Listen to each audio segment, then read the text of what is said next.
Hi, I'm Andy the Northern Diver and welcome to another edition of our weekly blog. In this episode we're going to be talking about clips, the different kinds of clips that you can buy at your normal dive site to clip either hoses, equipment, camera kit, shot lines, reels, you name it. All these can be used for so many different things. I've just got together stuff that I can find in my little boxes of kit that I've got knocking about, talk you through what they're for, what I use them for, perhaps why I don't use them anymore, and you can make your own mind up what you need with an idea of perhaps what I've used them for or seen other people using them and what we're going to get from them. So down on my bench I've got laid out all these little bits of kit that I could find lying around. So the first ones I'm going to cover are what are called snap bolts or bolt snaps. You've got large ring ended ones, smaller ring ended ones, and then double ended ones.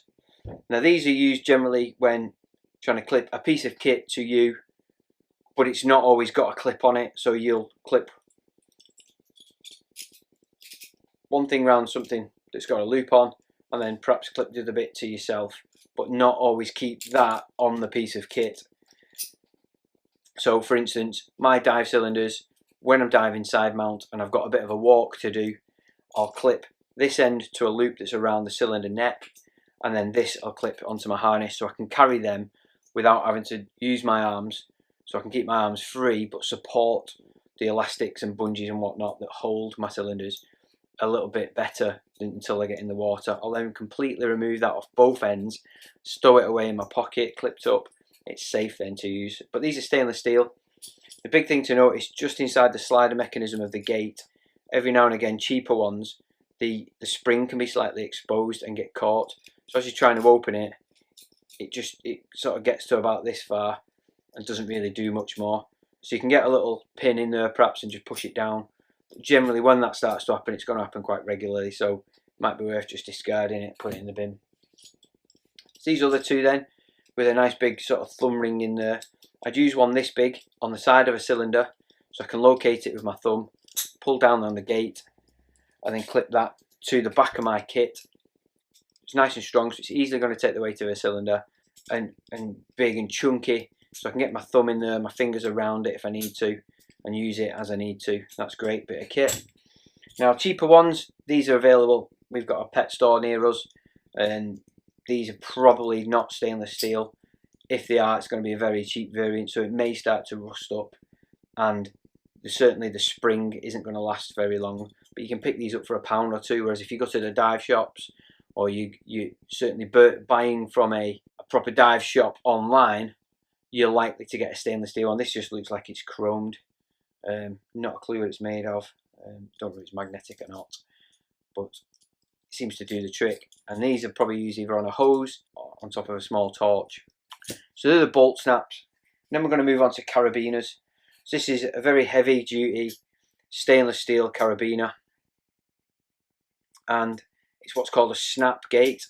So you can push the gate open and it snaps shut. So it's not got a twist on it like you do see some of the climbing stuff, but it is a proper one. So it says here it'll from top to bottom it'll support 8 kilonewtons. That's quite a lot of pressure, that. So you could use that in something that would be taking quite a lot of strain, as opposed to just clipping on a bit of kit, which would be perfect for both, but certainly it's got the potential to take some real strain as that. So what would I use that for? So maybe a lift bag with some goodies I've found on the seabed, whether it be a couple of lobsters or perhaps some bounty, I found some treasure or whatever. I've put that in my goodie bag and clipped it onto my lift bag, sending that up. I wouldn't want that to open halfway up and either everything comes spilling out and land and hurt someone, or I lose everything I've tried to send up. So that's probably what I'd use a carabiner for.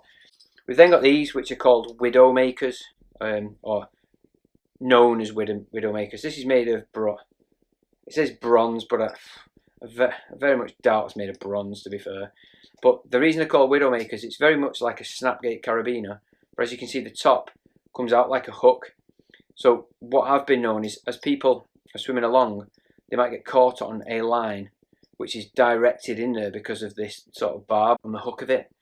That's what's been responsible for several deaths. Certainly they've got a reputation as a widowmaker, and I believe it came from a story there's a wreck out there called the Andrea Doria. It's in the North Atlantic, just off the sort of New York coast, if you will. There's a guy diving, he had several of these with hammers and ratchets and all sorts of stuff hanging from him. And as he's dived into the wreck, a big mass of cables came over the top of him. And as he's fighting all this off, a few of these have got sort of caught up. And in amongst all of that, he's had some kind of blackout. And no one's been there to save him. But these are the hooks that they found that were responsible for him being tethered to the seabed or to inside this wreck. They certainly, if you want to just try and snap them onto something like that, you know, they work quite well. I'd be probably less inclined to take them in the water knowing that story, but everything has its use, and maybe sometimes you can, if that's all you've got left, it might kill you, it might save you. I probably wouldn't take it in the water. As for carrying kit, one of my first ever dive trips, I was at a dive site near us called Cape and Ray, and I saw some bloke with, it was bright purple, his carabiner, I remember it like it was yesterday, and it was this big, just a cheap Snapgate, not at all weight bearing or load bearing, just a cheap one. And I've been looking for one for years, and then I was in maybe TK Maxx a couple of weeks ago, and they had them with like a foam handle on here, and they were sold as a thing for mums to clip onto the pram handle and put all the shopping bags on here to support it. And it had a nice sort of foam handle, it might be on there actually, so when they took it off, they could carry all the shopping bags on one sort of nice to carry carabiner, and they were about £2. So I bought one for me and my wife. Now what I use them for is knowing that I dive side mount, so I've always got a lot of kit, my big camera. Something else I don't want to need to have to worry about is my fins. So through the back of my fins, whether they've got a loop or just the spring or whatever's going through, I clip that over the back of the two sets of fins.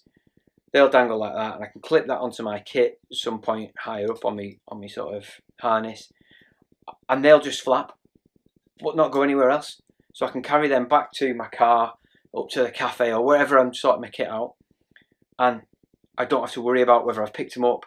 I put my hood and my mask in there, they're nice and secure and safe and not getting stood on, and I can carry that back and not have to really worry about it, whilst I've got my camera, perhaps a cylinder or two, or helping a friend out the water. So I bought one of them, a couple of quid each. I think it's fantastic. I've seen loads of people doing it before, during, since and after, and I think it's a good idea. You can find a carabiner like that for a couple of quid, get yourself all over it. So the next thing I want to cover is stowage of hoses, certainly for the more recreational diver in mind. When I've ever took new students either into the pool or starting off their first open water dives in our local quarries, I see loads of these knocking around, and they're a couple of quid from your local dive centre, and to be honest, I think it's just another example of crap that's available from dive shops. Anything that you can put more than one hose in is just rubbish. It just doesn't serve the purpose it was designed for. It's great that it's bright yellow or green, whatever you want to call it, and you can clip it on somewhere, but they're generally opening up that little gate. It's not big enough to put over any D-rings that we've got, so it can be a faff getting it on and off. Now, if I was to clip it on my chest here, I might get my octopus, depending which way round it was coming, to go in there, but nothing else. So I don't know what the second one's for. Can't work it out. I've seen them with 3 on. It says patent pending. I hope they didn't get a patent, because it's just rubbish. If you were then going to have a console that's maybe got 1 or 2 or even 3 gauges on the third one being the compass, that's going to be down here. It's not going to be up here. So I don't think that that's the best idea to house your gauges and or your octopus. Because if your octopus is up here, it's great, but you've nothing else to put in there. So I don't rate these very much. Now, when we're talking about consoles, I bought this because my friend had it. So what he does, he'll have a bungee through this sort of bracket bit at the bottom around his console. So what he'll do is, or wherever he's located it, it's like a retractable wire. So wherever it is, if he wants to look at his console, he can pull it up and let go, and it'll snap back to wherever he was housing it. So it's got a little Snapgate carabiner on, much like one of those widow clips, but again, not too big perhaps, it's going to get caught like the actual widow clips. It's made by Beaver, and I've actually sort of butchered this a little bit so I can have a slate on here. So it sits in my pocket, and whenever I want to pull my slate out to check, I just pull it out. So that's clipped in my pocket. Pull this out. When I'm done, I can tuck it back in my pocket, but I know that that's going to keep hold of it. And should my pocket be open, it's not going to sort of run away with me, or run away from me. So as far as that goes, I think that's a great bit of kit, but I wouldn't use it in any other way than keeping something in my pocket and stopping it sort of floating off. Now, when I do dive with an octopus, albeit rare, it's still when I'm training new divers, because that's the way we're supposed to teach them, is the recreational way. And then if they go off on the technical side of things, so be it. I think this is the best thing I've ever come across to house a octopus. So it's made by Mares. I don't buy a lot of their kit, but this is the one thing that I've come across that I do like. So again, a little snap gate, a wire, carabiner at the top, so that'll clip right up here on my shoulder, D-ring. Okay, and what it's got is a Velcro sort of folding tabs, if you will. So these are the prickly bits, they stay on me. And then around the hose of my octopus, I'll thread that. So that's, if you imagine my octopus hose there, so my octopus mouthpiece is going to be here. I'll clip the Velcro together, so that's clipped on. And when my buddy, if and when they need it, they just pull and that comes away. Now if I was to get caught swimming in and out of a wreck, that would just pull away and it'd be fine, I can put it back. But I think it's neat, it's tidy, it's very user friendly. Perhaps if I was going to say, as a design idea, what could you do with that to make it better? Well, if you made it bright green or bright orange, it'd stand out, you know. But then you could argue, well, so's your octopus is yellow, the hose is yellow on it. So I think it's a much better option than what you do see that some diving agencies seem to teach, is that they bend the hose in half, put it into a D-ring, and you're putting pressure onto a hose there that should never be bent that way. So I think one of these kind of clips, I don't know if anybody else other than Mares makes them, but for, let's say, a tenner perhaps, cracking bit of kit that. So that brings me on to how we house or store our cameras or any other big bits of kit, reels for instance and stuff like that. So this is just a normal run-of-the-mill steel snapgate carabiner, just one that I had knocking about for this.